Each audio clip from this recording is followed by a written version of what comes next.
Daniel Carter knew something was wrong the moment he walked into the office that morning.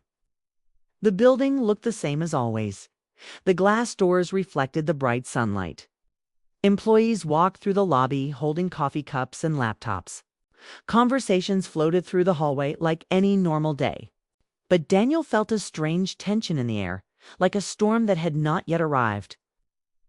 People who normally greeted him with excitement suddenly avoided eye contact. Some nodded politely, but their smiles looked forced. Daniel slowed his steps as he walked through the main floor of the company he had built from nothing. For 12 years, this place had been his second home. Every desk, every meeting room, every corner of the office carried a memory. He remembered the early days when the company had only 5 employees and one small room above a repair shop. Back then, the dream felt impossible, but they had pushed forward together. Daniel and Marcus had worked side by side through every challenge. They stayed awake all night writing code, solving problems, and planning the future. The company slowly grew into something bigger than either of them imagined. Marcus Hale had always been more than just a business partner. He had been Daniel's closest friend. They met in college during a technology competition. Marcus was the confident speaker who could convince anyone to believe in an idea. Daniel was the quiet builder who could turn ideas into real systems. Together, they formed a perfect team. When they decided to start their company, many people told them they would fail. The market was too competitive. They had no money, no investors, and no experience running a business. But Daniel believed in the technology he was building, and Marcus believed he could sell it to the world. That belief carried them through the difficult years. Daniel still remembered the night they signed their first real contract. The two of them sat in a cheap diner at 2 a.m, laughing like kids who had just pulled off a magic trick. Marcus raised a glass of soda and said, "One day we'll look back at this night when we're running a huge company." Daniel laughed and told him not to get ahead of himself. But deep down, he shared the same dream. Over time, that dream became real. Investors arrived, the team grew. The small office turned into a modern building with hundreds of employees. Their software became known across the industry. Journalists wrote articles calling them the next big innovators, despite all the success. Daniel always trusted Marcus completely. Marcus handled the business side of things: deals, investors, partnerships, and public appearances. Daniel focused on building the technology that powered everything. The system he designed became the heart of the company's biggest product. It was complicated, powerful, and years ahead of competitors. Only Daniel truly understood how every part worked together. Marcus often joked about it during interviews. Daniel built the brain of the company. He would say, "I just help. The world see it." But on this morning, something felt different. Daniel stepped into the elevator and pressed the button for the executive floor. As the doors closed, he noticed 2 employees standing nearby whispering to each other. The moment they realized he was looking at them, they stopped talking. Daniel frowned but said nothing. The elevator climbed slowly. With each passing floor, the uneasy feeling in his chest grew stronger. When the doors opened, the hallway outside looked unusually quiet. The assistant at the front desk stood up quickly when she saw him. Her expression was polite but nervous. "Good morning, Daniel," she said softly. "Morning," Daniel replied. "Is Marcus in his office?" She hesitated for a brief second before answering. "He's in the boardroom." Daniel nodded. "Already. We don't have a meeting scheduled today." She looked down at her tablet. "The board requested a meeting this morning." Daniel raised an eyebrow. The board of directors rarely met. Without informing him first, as the founder and CEO, he was always involved in those discussions. Yet somehow this meeting had happened without his knowledge. That's strange. He said calmly. The assistant forced a small smile but didn't respond. Daniel walked down the hallway toward the large conference room at the end. As he approached, he heard voices from inside. The door was not fully closed. Light from the room spilled into the hallway. He slowed his steps, not wanting to interrupt the meeting abruptly. Then he heard Marcus speaking. Marcus's voice sounded confident and controlled, the same voice that had convinced countless investors to support their company. But the words Daniel heard next made his heart stop. Daniel's leadership has become unpredictable. Marcus said to the board. Daniel froze where he stood. Another voice spoke. Are you saying he should step down? Marcus paused before answering. I believe the company needs stable leadership right now. Daniel felt as if the ground beneath him had shifted. He leaned slightly closer to the door, trying to understand what was happening. Someone inside asked, What would you suggest? Marcus responded without hesitation. I'm prepared to take over as CEO if the board agrees. Daniel's breath caught in his throat. For a moment, he thought he must have misunderstood. Marcus had to be explaining something out of context. There had to be another reason for those words, but the conversation continued. What about Daniel's position? Another board member asked. Marcus sighed softly. We can offer him a generous severance package. He deserves that after everything he has done.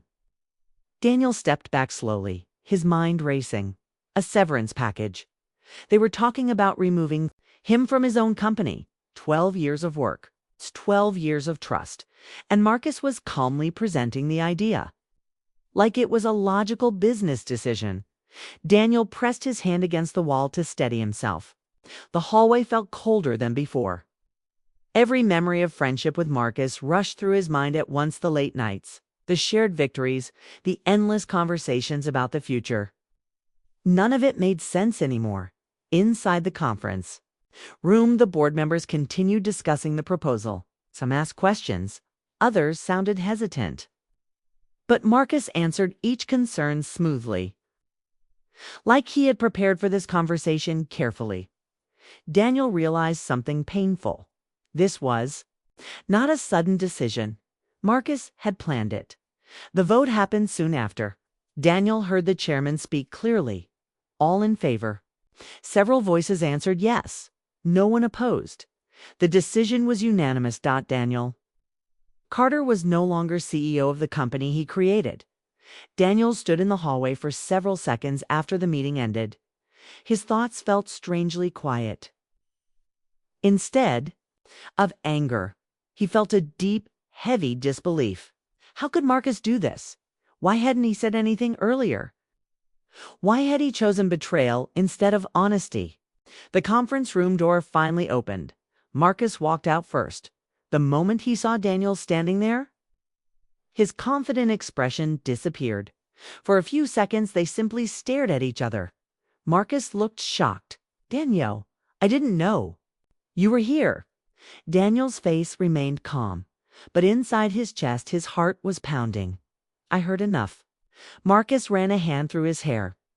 Listen, I was going to talk to you about this. After the vote, Daniel asked quietly. Marcus struggled to answer. The board needed reassurance. They were worried about the direction of the company. And you decided the solution was replacing me. Marcus stepped closer, lowering his voice. This isn't personal. Daniel almost laughed at those words. Not personal. 12 years of partnership, and Marcus had ended it with a secret meeting. Daniel studied Marcus carefully, searching for the friend he once trusted. But the man standing in front of him looked different. No more like a stranger wearing a familiar face. Marcus spoke again, trying to sound reasonable. You've been distant lately. The investors noticed. They need stability. Daniel shook his head slowly. You should have talked to me. Marcus looked away for the first time. Daniel understood the truth clearly. Marcus hadn't wanted a conversation. He had wanted control. Daniel straightened his jacket and stepped past him toward the elevator. Marcus turned quickly. Daniel, wait. Daniel paused but didn't look back. We can still work something out, Marcus said. You can stay with the company in another role. Another role. That the words felt almost unreal. Daniel finally turned his head slightly. You already made your decision, he said. Then he walked away down the hallway. The elevator doors closed quietly behind him. As the elevator moved downward, Daniel stared at his reflection in the metal wall. The man looking back at him looked calm. But inside, a storm of emotions had begun to grow: hurt, confusion, and something darker that he had never felt before. For the first time since starting the company, Daniel realized he had been completely alone in the most important moment of his life. The betrayal had not come from a rival. It had come from the one person he trusted most. And in that silent elevator, as the building floors slowly passed by, a new thought quietly entered Daniel's mind. Marcus had taken everything from him, but the story between them was far from over. Daniel Carter disappeared from the public world almost overnight. The news about his sudden removal as CEO spread quickly through the technology industry. Business websites wrote short articles about the leadership change, but the explanations were vague. Most reports simply said the board had decided the company needed new direction. Marcus Hale stepped into the CEO role immediately and began appearing in interviews, presenting the change as a natural step for the company's growth. To outsiders, it looked like a normal corporate decision, but Daniel knew the truth. Had happened inside that conference room was not just business. It was betrayal. For the first few days, Daniel stayed inside his apartment and avoided everyone. His phone rang constantly. Old colleagues sent messages asking what had happened. Some employees reached out with confusion and concern. A few investors requested meetings. Daniel ignored all of it. He wasn't ready to explain anything. Every time he closed his eyes, he heard Marcus's voice in the boardroom again, calmly suggesting he should step aside. That moment replayed again and again in his mind like a broken recording. During the day, Daniel walked slowly around his quiet apartment. The silence felt strange after years of constant meetings and conversations. The walls held framed photos from the company's early days. One picture showed Daniel and Marcus standing in their first office with messy desks and whiteboards full of ideas. Another photo captured the moment they celebrated their first $1 million deal. At the time, Marcus had wrapped an arm around Daniel's shoulders and shouted, "We did it!" Daniel had believed every word. Now those memories felt heavy. At night, Daniel sat at his desk staring at his laptop screen, but he didn't work. His thoughts were trapped between two emotions. One side of him wanted to forget everything and move forward. Many successful founders had lost companies they created. They started again somewhere else. Perhaps he could build something new, but another voice inside him refused to stay quiet. Marcus had not just taken the company. He had taken Daniel's identity. For 12 years, Daniel had lived and breathed that business. Every idea, every line of code, every breakthrough had come from endless effort. The company was more than a job. It was proof of who he was, and Marcus had erased him from it. The more Daniel thought about it, the more he realized something important. Marcus might control the company now. But there was one thing Marcus did not truly understand: the system. The core technology that powered their biggest product was Daniel's design from the very beginning. While hundreds of engineers had worked on different parts over the years, the central architecture remained Daniel's creation. It was complex, layered, and constantly evolving. Marcus understood the business strategy, but he had never understood the deep mechanics behind the software. Daniel opened his laptop late one night and began reviewing the old code he had saved privately over the years. Lines of programming filled the screen like a familiar language. For the first time since the betrayal, his mind felt clear.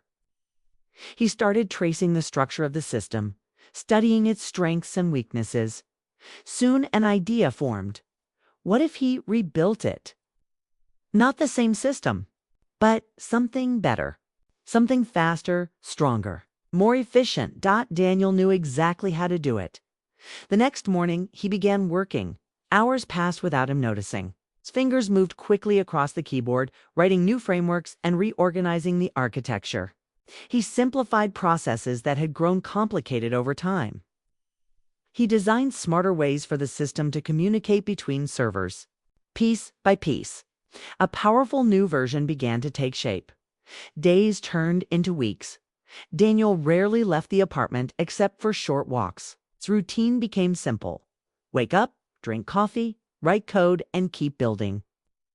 The project moved quickly because he knew every part of the original system by heart. Sometimes he worked 16 hours straight without stopping. But as the new technology grew, a new question began to grow with it. Why was he really building this? At first, the answer seemed obvious. Revenge if he released the improved system publicly. It could change everything. Investors would realize the company no longer had control over the most advanced version of the technology. Competitors would rush to support Daniel instead. The company, Marcus, controlled could lose its position overnight. It would be the perfect answer to betrayal. Yet every time Daniel imagined that moment, something inside him hesitated.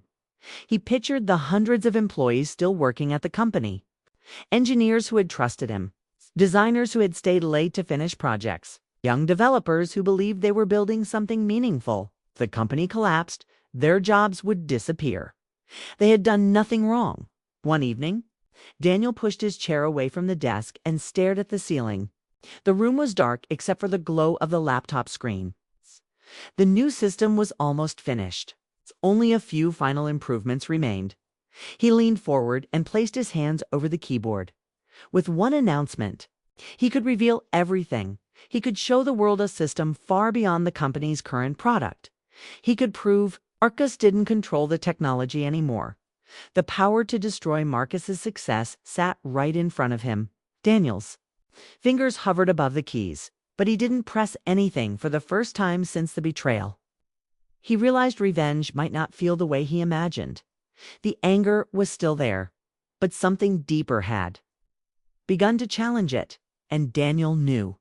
The hardest decision was still ahead. 3 months after the betrayal, Daniel Carter finally stepped back into the world he had avoided. The technology conference in the city was one of the largest events of the year. Industry leaders, engineers, investors, and journalists filled the massive convention center. Bright lights reflected off polished floors while huge screens displayed presentations from different companies. Conversations echoed through the hall as people discussed new ideas and future innovations. Daniel walked through the entrance quietly, blending into the crowd. Few people recognized him at first. His name had once been everywhere in the technology news. But after he disappeared, attention slowly shifted toward the company's new leadership. Marcus Hale had taken the spotlight. Interviews, conferences, and public events had made him the face of the company. Daniel kept his hands in his coat pockets as he moved through the busy hall. His eyes studied the people around him. Some employees from the company were there, wearing badges and speaking proudly about their work. Seeing them stirred something inside him. These were people who had trusted him for years.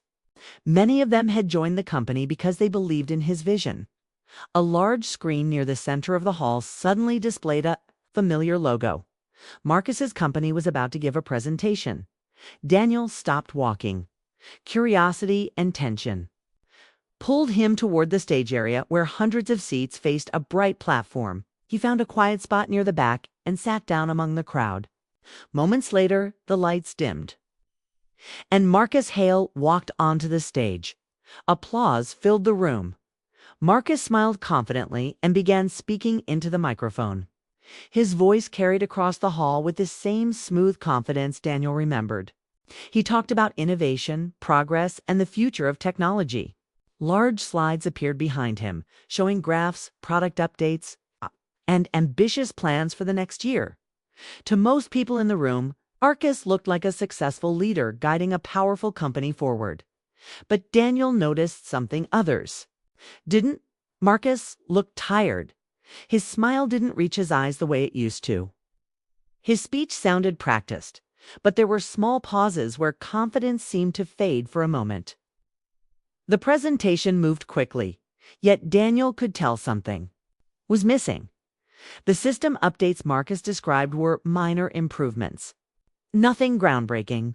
Nothing like the powerful vision Daniel had imagined for the future, without realizing it. Daniel tightened his grip around the small flash drive in his pocket. Inside that tiny piece of metal was the new system he had spent months building, faster, smarter, stronger than anything the company currently had. It was the result of endless nights and long days of focused work. If released publicly, it could shake the entire industry. Marcus finished his speech, and the audience applauded again. After answering a few short questions, he stepped off the stage and disappeared behind a curtain leading to the backstage area. Daniel stood up, slowly. His heart began to beat faster as he walked toward the same hallway. Each step felt heavy, like he was approaching a moment that would define everything that came next. The hallway behind the stage was quiet. Compared to the crowded hall outside, staff members moved equipment while speakers prepared for the next presentation. Marcus turned the corner and stopped instantly when he saw Daniel standing there. For a long moment, neither man spoke. Marcus looked surprised but not angry. "Daniel," he said quietly, "I wondered when you might show up again." Daniel studied him carefully. Marcus looked older than he remembered. The pressure of running the company alone had clearly taken its toll. "I watched your presentation," Daniel said. Marcus nodded slowly. "Then you know we're still moving forward." Daniel didn't answer. Instead, he pulled the flash drive from his pocket and held it up. Marcus's eyes focused on it immediately. "What's that?" "A better system," Daniel replied calmly. Marcus blinked, confused. "You built a competitor." Daniel shook his head. "No." "Then what is it?" Daniel placed the flash drive on the small table beside them. "This fixes everything the company has been struggling with." Marcus stared at the object in silence. For a second, he looked unsure whether this was a trick. "You're helping me?" he asked carefully. Daniel took a slow breath. For months, he had imagined this moment, the perfect revenge. The moment Marcus would realize he had lost control of the technology that built the company. Daniel had pictured the shock, the panic, the collapse of everything Marcus had taken from him. But standing here now, face to face with the man who once shared his dream, the anger felt different, quieter. "I'm not helping you," Daniel said gently. "I'm helping the people who work there. They deserve a future." Marcus lowered his head slightly. For the first time since they met in the hallway months earlier, he looked genuinely ashamed. "I thought you were going to destroy me." Marcus admitted. Daniel gave a small, tired smile. "I almost did." Marcus looked up again. "Then why didn't you?" Daniel glanced toward the stage entrance where employees were gathering for the next event. "Because revenge doesn't rebuild anything," he said. The words hung in the air between them. Marcus slowly picked up the flash drive. His hands were steady, but his expression showed deep regret. "I made a mistake." "It's Daniel," he said quietly. Daniel nodded once. "I know." For a moment, they simply stood there. Two men who had once built something great together and then watched it fall apart. But Daniel felt something new inside him, peace. He turned and began walking down the hallway toward the exit. Marcus didn't stop him this time. As Daniel stepped back into the bright afternoon sunlight outside the convention center, he realized something important. Marcus might keep the company, but Daniel had kept something far more valuable, his integrity. And sometimes, the strongest revenge is simply refusing to become the person who hurt you.